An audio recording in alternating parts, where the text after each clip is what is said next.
Hello, intrepid followers, subscribers, and watchers of my YouTube video. Today, I am doing my top 5 movies from the summer that I loved.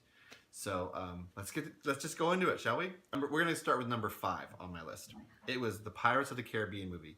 So it was another Pirates of the Caribbean movie. It came out, and at first I was like, oh, do I really want to see this? Is maybe this franchise played out? I thought, you know what? I'm just gonna go see it anyway because I was afraid it was going to be like the last one, which didn't have any of the regular characters. It didn't have Orlando Bloom. It didn't have Keira Knightley in it. I thought, do I really want to see that? But I heard rumors that they were going to be in it. And then I saw at one of the premieres, Orlando Bloom was there. And I was like, oh, okay. I got to see it now because they're bringing back some of the old characters from the original movies. I went and saw it. And I really, really liked it. That's why it's number 5 on my list. Because so not only do they bring back Keira Knightley and Orlando Bloom, Johnny Depp does a great job as Captain Jack Sparrow. He totally gets into the character. They also brought back Geoffrey Rush, and I like how they brought them both back in, all 3 of them, along with Johnny Depp, and how they connected it back to what the story's about pirates, about curses, about like myths and legends about the sea. It was really, really excellent. And just an overall great story. And it was funny. It had its funny moments like the originals did. And I didn't predict what was going to happen. That's what I hate when I see a movie that's part of a franchise and I know what's going to happen because they like, oh, that was so funny in the last one. We got to do that again. So they didn't repeat so many jokes. Like, you know, in the first 2, Johnny Depp's character, Jack Sparrow, meets women that he knows and they slap him in the face. And the first 2 movies was funny. By the 3rd movie, it was like, okay, we get it. He's a ladies' man. He's not the best ladies' man. They tried to stay away from that this time, not make it as big a deal, and not make it the same way. So it was really great in that respect.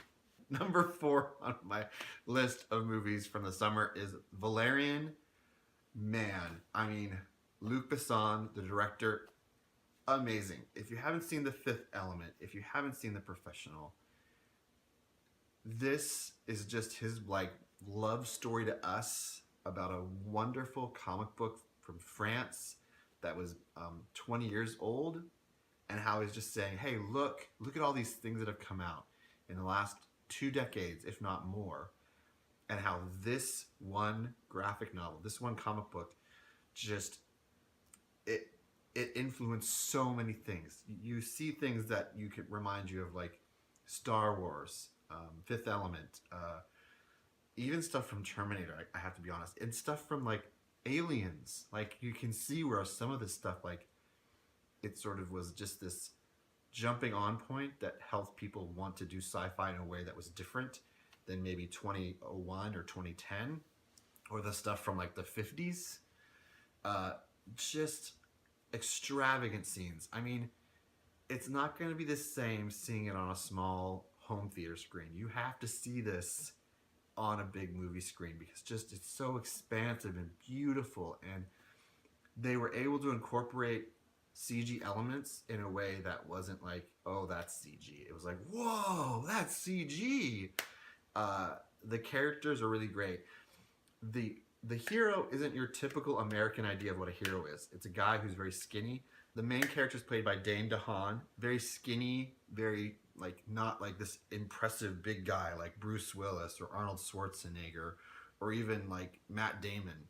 Like just really short, skinny guy, but that's the character. That's what the French people and the artists who made the comic book wanted to represent as the main character, which he looks more like a regular, you know, everyday Joe. But he's just really smart. He knows how to fly a plane or a spaceship, I guess, in this case. And Cara Delevingne, she does a great job as Lorleen, and just amazing job by everyone. You see some people that I've seen in other Luc Besson movies, and I was like, hey, I remember that guy from this movie and that guy from this movie. I mean, I could go on. It's number 4 on my list for a reason, though, because, well, number 3 took its place. Number 3 was a movie I was debating whether I was going to see, and yes, again, it's another graphic novel from a long time ago. It's not something new. It's called Atomic Blonde.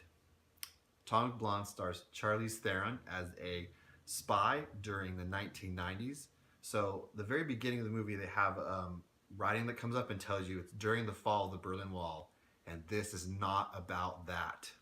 And I was like, wait, I remember how old I was when the Berlin Wall fell, 1991. And I was like, oh my gosh, so bringing back memories. The best part about this movie, I have to say, hands down, is the soundtrack. I mean, every scene, a different song was playing from my childhood and my youth. Like, it had Aha, they had Tears for Fears. They had, I could go on. Like, another thing where I could go on about the soundtrack. The soundtrack, this was great, and the outfits and the scenery, very much from that time period. Very, very much from that period. And it just brought me back to that time period of my youth and my childhood. And I remembered all of what was going on in that time period, where I was at in life, and I loved how they did it.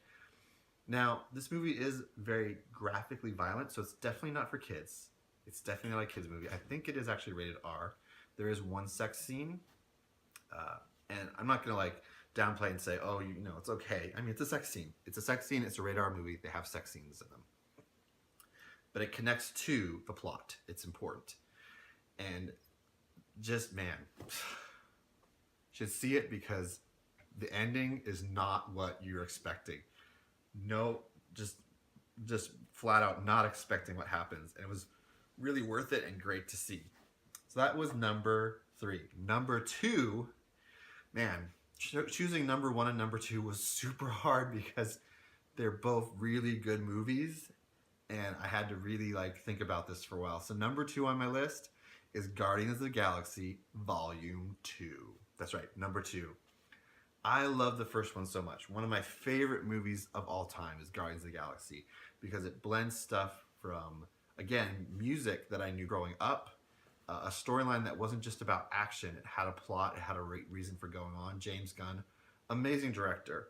His brother Sean Gunn also plays in it. Chris Pratt does well.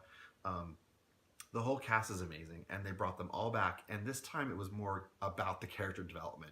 It wasn't just, hey, let's connect this to the other Marvel movies and make this part of the franchise. No, it was about something that was this. And yes, it did have a connection to the other movies, but this was just, it was just great. If you haven't seen it, you need to go out and see it.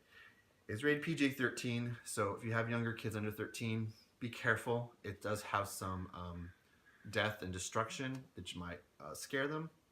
Overall, though, it's an amazing movie, and I've always read the Guardians of the Galaxy comic books, so it was really cool to see some of the plot lines and some of the storylines from the comic books brought into the movie.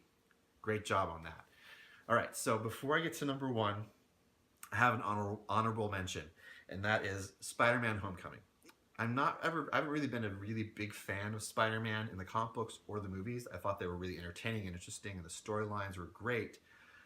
But why this one gets an honorable mention is because it connects back to the Marvel Cinematic Universe, the MCU, very well, and lets us see things and connections you would not have seen. There's a scene, I'm not spoiling anything for you, but Peter Parker is in the principal's office, and the principal, on his desk behind him, is a picture, but the picture looks like the guy that's sitting there. And then I noticed there's also a plaque with an award on it. I was like, wait a minute, what's going on here? I looked it up. So the guy that's playing the principal played a character in Captain America: First Avenger in the World War II. So they made this great connection. I mean, there's all these other connections about the other movies like Avengers Age of Ultron, Captain America: Civil War. But to take it that far back and have it so like in the background as an Easter egg was like phenomenal. So I like how they connected it and brought it in. But that's an honorable mention. Let's get to number 1. If you haven't figured out what number 1 is, I mean, it's written all over my shirt here. Mm-hmm. Wonder Woman. I started reading Wonder Woman back in 1984. I remember the original TV series with Linda Carter as a kid. I always thought it was a fun show, a fun, different way of looking at heroism, and that heroes aren't just guys in suits with capes. They're women as well. And they did a phenomenal job. Patty Jenkins, the director, phenomenal job. Gal Gadot as Wonder Woman, phenomenal job. I can just keep saying phenomenal and phenomenal, phenomenal for everyone that was in this movie. They did an excellent job of bringing to life a character I grew up watching. They brought in stuff from the newer comic book series and stuff from the older ones, connecting it in a way that was majorly great and connected to the rest of the DC Comics cinematic universe in a way that was wonderful. I can't wait to see what happens with Justice League when that comes out. It's the way they portrayed her was great because it wasn't just I'm a superhero and I'm going to kick your butt. It was about what is heroism and what is love and what is needed in our world to make it a better place and to stop war. So that's what I loved about it. So those are my top 5. Thanks for watching. I hope you have a great day, and I will see you again soon. Thanks for watching. Bye.